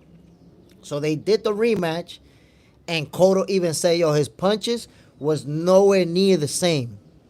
That first fight, when he punched me, I felt like I was being hit with a brick. But I just felt like he was so strong, and that's why. So I believe that he cheated. Love More Hinduism. Yes, they found plaster in his gloves. They didn't find it for the Cotto fight because they was not looking for it. But I believe that he did cheat for that fight too. Elite ex-Cubano, James Toney is a prime example. The ring is unforgiving. And James Toney, I've spoken to him personally. Well, not in person, but me and him going back and forth on DM. James Toney, he's still a very smart dude, but when he talks, you could see that his speech is messed up. James Toney might say something, and you might have to ask him to repeat it because you didn't understand a word he said. Why? Because he took a lot of punishment in the ring. Once he was fighting at an older age, the reflexes wasn't the same anymore. He wasn't, slipping punches like he used to. He was eating a lot of those, and it had an effect. Miss Bitch, James Toney never been knocked out either. Never been knocked out, but that's what I'm saying. Sometimes being tough is not the best thing ever. Because being tough means you're going to take a lot of shots that you could have avoided. That's why if a fighter, me having stepped in the ring and knowing what it is to go through a fight, when a fighter take a knee, I respect that. People are like, oh, he quit. Yo, his health is more important than this one fight. Because his health is going to be for the rest of his life. So I respect it. When a fighter bow out, I respect it. Elite ex-Cubano, hand wraps should crack. And he was caught before the Mosley fight, if I'm not mistaken. Yeah, he was caught before the Mosley fight. So for the Mosley fight, they already knew. Matter of fact, for the Mosley fight, they had to make him change his wraps. They had to make him change his wraps because they didn't use the plaster, but they tried to do some funny shit. Miss Bitch, I find it hard Margarito cheated. We used to go to church and talk about God. I invited that nigga for a cookout too. Ain't no way. They caught him with the plaster, Miss Bitch. Come on, they actually caught him and make him take that shit off. JJ's in the house. Margarito cheated because I watched him fight in the beginning of his career and he had no power. And all of a sudden, he started knocking people out. Love more Hinduism. Samuel Peters hit Tony.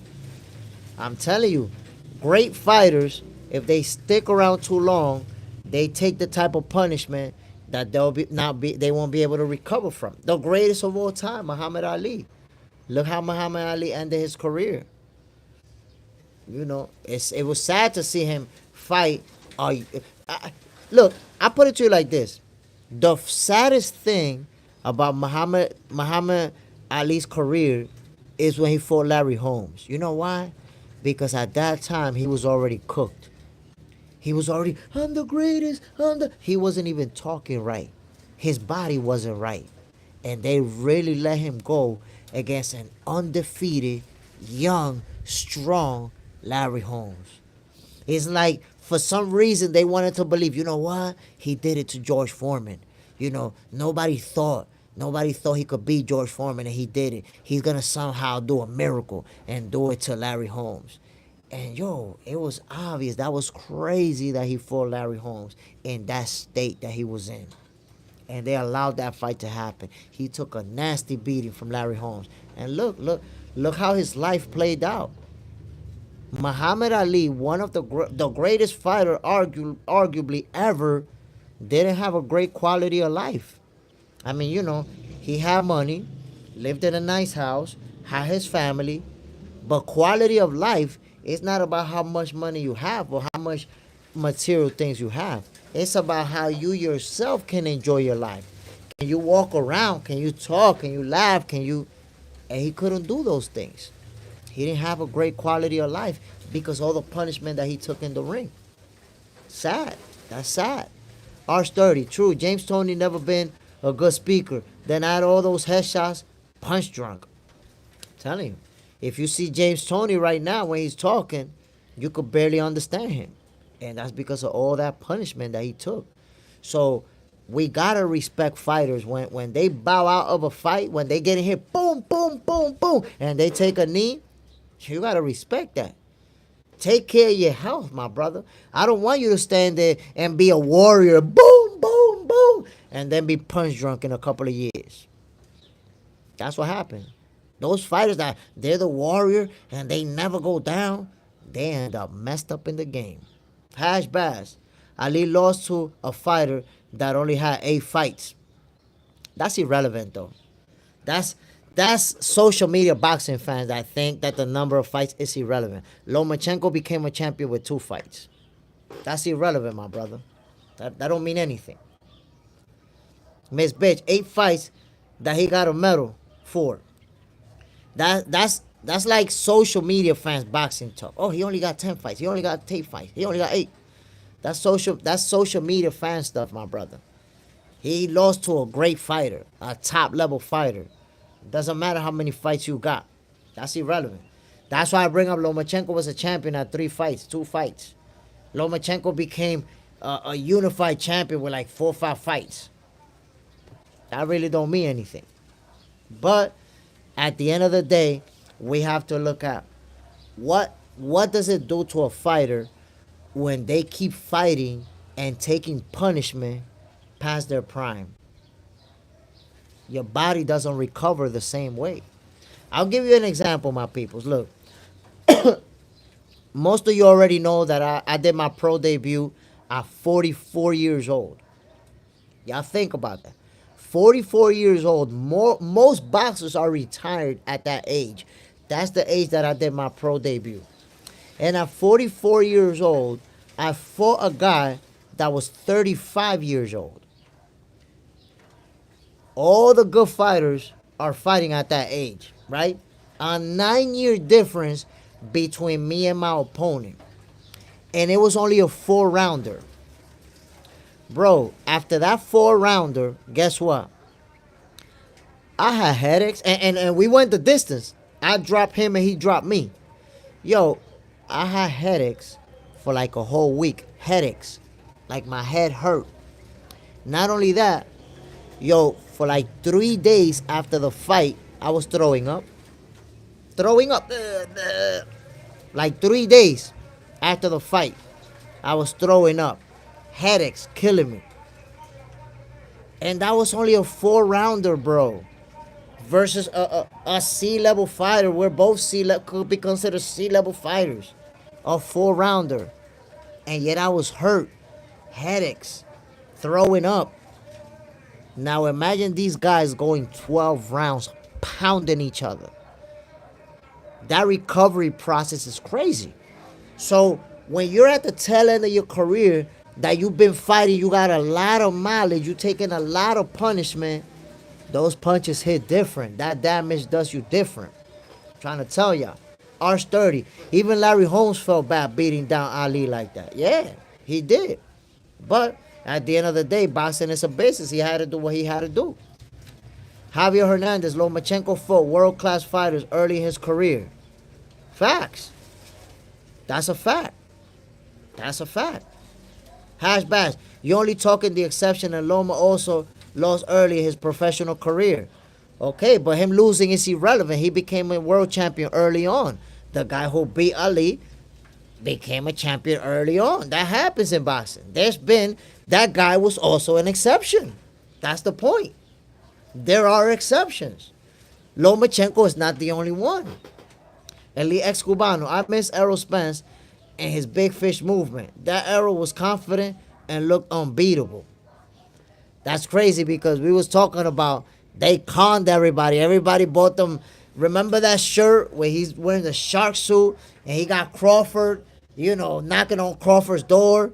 They so mad at them shirts. And then he got knocked out by Crawford. And I never seen nobody wearing them shirts. I remember I saw a video of somebody with one of them shirts crying, I bought this shit. I paid like $70 for this shit. And he got knocked out. That was crazy. If you bought that shirt, I hope you still got it, at least as a souvenir. No need to throw it away. Elite ex-Cubano, I'm 40 years old, and I train a lot. And what people don't understand is that boxing is so taxing. Gotta be in the ring to really understand and respect it. That's real talk, my brother. If you've been in the ring, you understand a lot of the aspects that you can't just see it on TV. How grueling it is. You can't really see it. And you can also, there's a lot of things that happen in the ring that are really special, that to you, they're just normal. Like, oh, okay, because you see it on TV, but you don't know what it takes to actually do those things. Like, for example, one thing that, when you see it looks easier than what it is when guys step back and counter. It's easy to see that. But to do it off of the jab is difficult. It's not easy to step back, boom, and come back and counter that jab. You know why? Let me give you an example. This happened to me.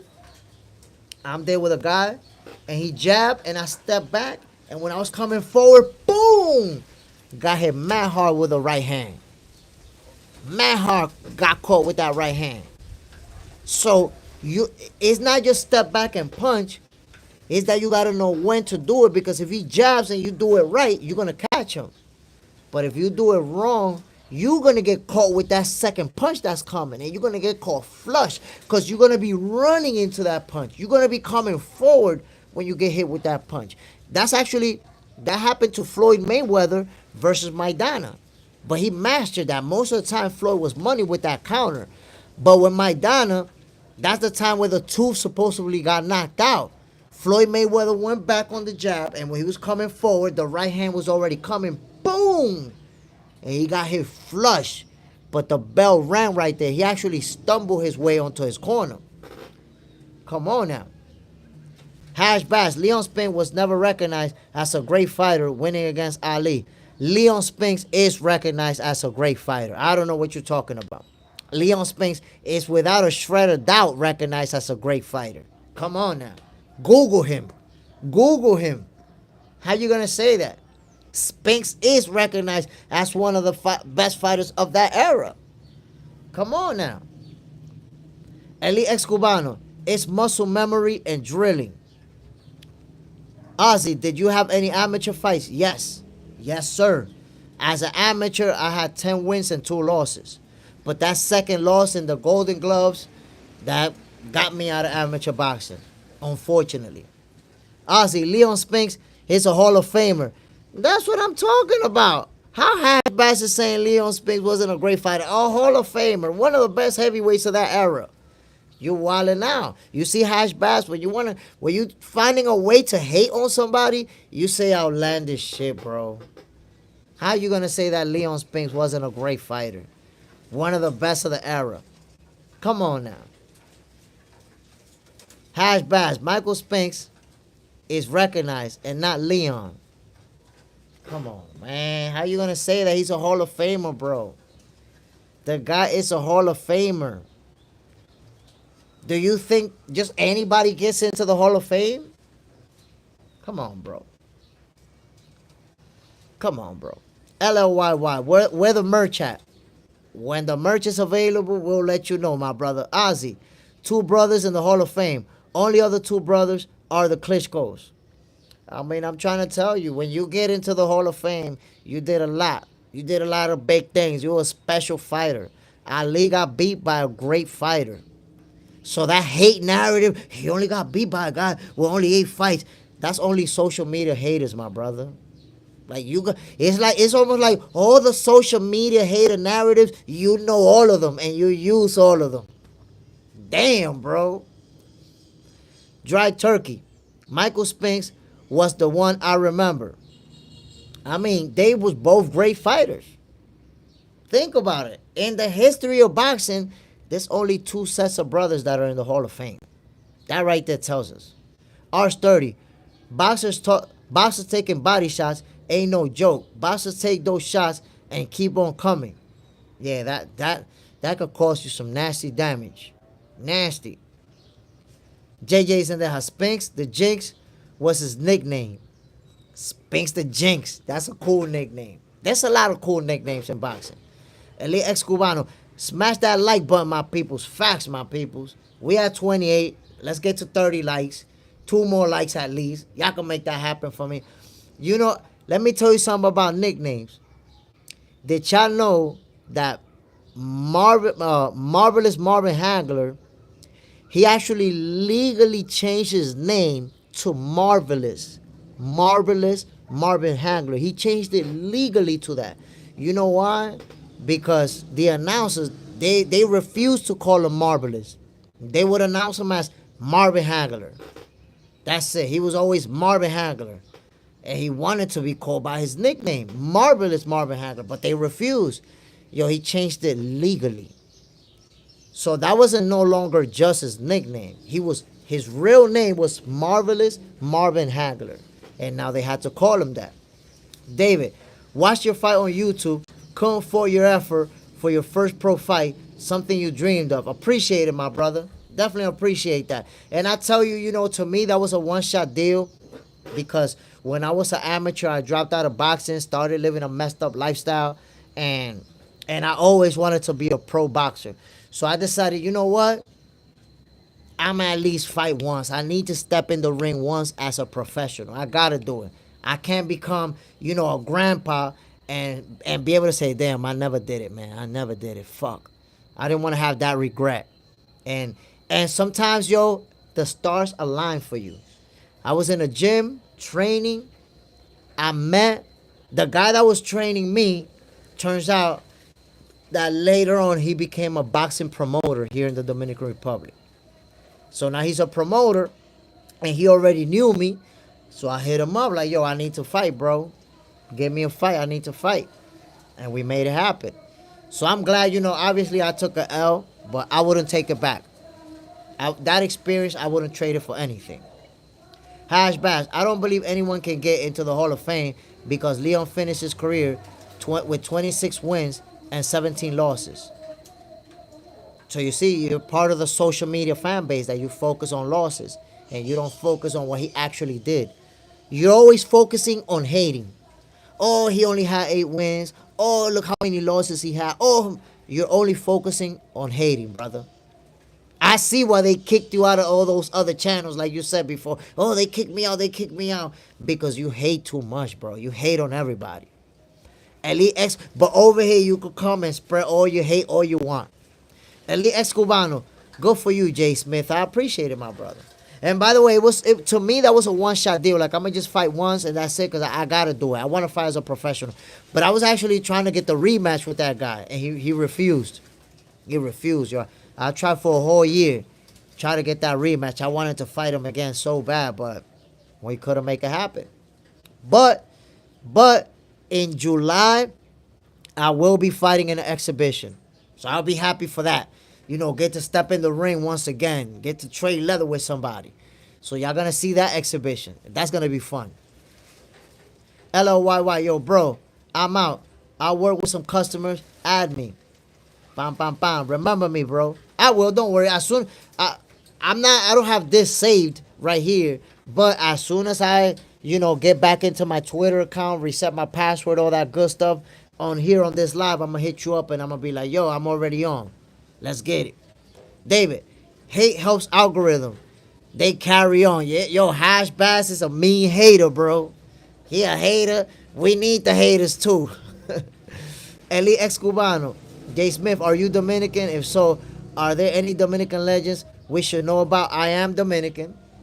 100%. There's a couple of Dominican legends. The first one, I would say, Joan Guzman. Look him up. Joan Guzman was a world champion. Great fighter. He was an Olympic gold medalist and then went on to become a champion. He's actually a trainer in the world famous Gleason's gym. I think he owns the gym, which is even crazier. Another one, Agapito Sanchez. Agapito Sanchez fought prime Manny Pacquiao to a draw. And it was a fight. Crazy fight. And Agapito Sanchez, by the way, when I was an amateur boxer in Gleason's gym, I got to spar with him twice. And he was a great fighter, bro. Great fighter. The first time we sparred, he took it super easy on me. Like, he was just jabbing and rarely throwing a right hand, but pulling back on it. The second time we sparred, I caught him with a nice little check left hook as he was coming in. Yo, right after that, he caught me to the body. He started only focusing on the body. Boom, boom, boom. And after the round finished, it was only the 3rd round. We were supposed to do 5 rounds. After the round finished, my trainer pulled me out. And I was like, what happened? He was like, nah, he's mad right now. And I don't like what he's doing. He was putting some nasty shots on me to the body. And my trainer was like, nah, he's trying to hurt you.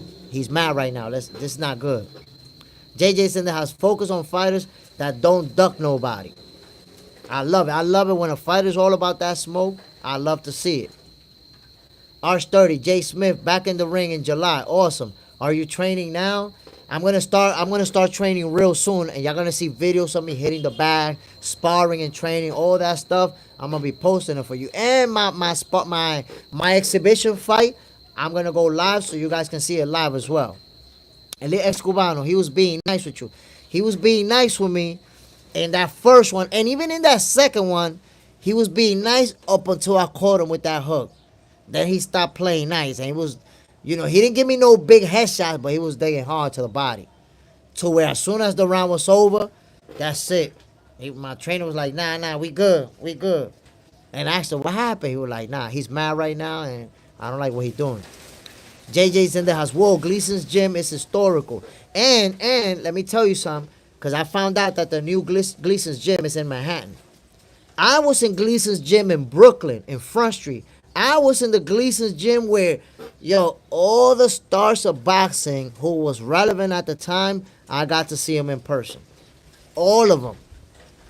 And when I tell you all of them, I got to see Mike Tyson a bunch of times go over there. I got to see Oscar De La Hoya. I got to see Tito Trinidad, who went over there and actually trained. Zab Judah used to train in that gym. I used to see him every single day. The reason why right now Zab Judah follows me on Instagram is because I hit him up and I'm like, yo, I used to train in Gleason's. Remember? I used to train with Maximo. And he remembered me and boom, started following me right away. He even gave me a couple of interviews that's in there. If you go far back enough, you'll see a couple of interviews with Zab Judah. That's why he rocked with me, because he remembered me from Gleason's gym. Love more Hinduism. Delvin Rodriguez was okay. Good fighter. Good fighter. He was a banger guy. He's a banger guy that likes to, go toe-to-toe, bang it out. William P., 30 likes, my peoples. We going up. Come on, man. Damn. To get that one like, it's almost been impossible for me. It's like nobody want to hit that like button. Golly. Elite ex-Cubano.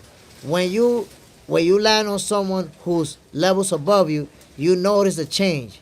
You catch them, and in your head you think, oh, fuck. I agree with you, bro. I agree. As soon as I caught him with that left hook, I thought about, oh, shit. And even his whole face changed.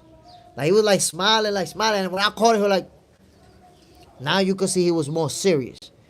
And you could see that he was walking me down. Like, whatever I did, he was going to slip, bang. Like, we're talking about a guy who had already been fighting at an elite level. And I was an amateur boxer with, like, 5 amateur fights. I was in novice class. So there was really nothing I could do. After I caught him with that left hook, there was nothing I could do. He was just catching me with hard shots to the body. But I'm glad at the time I was mad at my trainer that he pulled me out, because I felt like, damn, he acted like I'm a sucker. He acted like I'm a little bitch. Why he got to pull me out? I remember one of my boys that used to train with me with the same trainer, I was telling him, like, yo, why he pulled me out, man? He played me. He made me look bad. But then after time passed, I realized my coach did the right thing pulling me out. This guy was putting hands on me real hard, and he could have hurt me. He could have really hurt me bad. Arch 30. Clarissa did the same when she started. When she sparred a celebrity chick. Put the beats on her. Yeah, but that chick was a troll. That chick was trolling on her on social media, saying that she's gonna beat her ass. She even showed up to the gym unannounced. She just showed up. Like, yeah, what's up? I'm here. When Clarissa Shields went to the gym, she found that chick in the ring already. Like, yeah, what's good? I'm here. What's up? So Clarissa was like, oh, you think it's like that? Okay, we don't have to do this then. Put the beats on her. Yeah, but Clarissa also, she gave us some nasty body shot, but she gave us some nasty hooks to the head too. Hard like that with the whole body weight behind it. Boom, boom. Had to do it to her. You don't go to a boxing gym and challenge a world champion, man. You looking to get beat up. Not even a world champion. You don't challenge anybody in a boxing gym. If you ain't a boxer and you go to a gym to challenge somebody, 10 times out of 10, you getting pummeled. You getting beat up. I seen a guy go to Gleason's gym and tell a trainer, I want to spar with you. I'm talking about this guy's a bodybuilder, right? He's strong bodybuilder, but he's not a boxer. Telling a trainer, I want to spar with you. You know what the trainer did? I'm not going to do you like that, bro. Go ahead and spar my little mans right here. Yo, Shorty was 14 years old. A 14-year-old kid versus a bodybuilder. Yo, this 14-year-old kid made that man quit in the first round. Like 2 minutes into the first round, this dude had to quit. Because so many punches was raining on him. And this kid wasn't holding back. But we talking about, this kid was 14 years old. And he was already a 2-time Golden Glove champion. 2-time Golden Glove champion at 14 years old. So you already know it was one of these elite level kids that is already going to the Junior Olympics and all that. Put the nasty beating on a grown man. So you don't go to a gym if you're not a boxer trying to challenge boxers, because you're just going to get beat up. That's the way it's going to play out. Elite ex-Cubano, stamina is the first thing you notice you don't have as someone who's coming off the streets. 3 minutes seems like an eternity. Facts. People coming off of the streets, they can't do more than a round in most cases, unless somebody that's, extremely fit. Because the thing is also, my peoples, fitness and boxing fitness is not the same thing. So you could be fit, but you're not used to throwing punches for 3 rounds. And throwing punches gets you really tired if you're not training doing that. That's why, even in the streets, if you watch a fist fight in the street, like where they let them fight, that fight's not going to last more than 1 to 2 minutes. They're going to be like, boom, boom, boom, boom, boom, boom, boom, boom, boom. And if you don't separate them, they'll separate themselves. Like, you good? All right, then. Because you can't keep punching. You're not going to see 2 guys in a street fight throwing punches for 20 minutes, for 15 minutes, for 10 minutes. You're just not going to see it. Boxing fitness is different. A different ball game. Got to respect it. My peoples, we got to 30 likes, 31 likes. I appreciate all y'all. I'm about to get the hell out of here. Before dropping out of this live, want to give a shout out to John Parham, R30, Elite ex-Cubano, William P., JJ Zendejas, the biggest hater in the building, Hash Bash. Yo, appreciate all you guys coming through, showing love. Y'all already know what it is, man. Tonight, 7 p.m. Eastern Time, we're going to be on it. We're going to be talking boxing. We're going to do what we do. You already see it, my peoples. I'm Jay Smith. This is Box Center, your favorite boxers, favorite boxing show. Salute to everybody, my peoples. I'll see you later tonight. Bam. We out of here.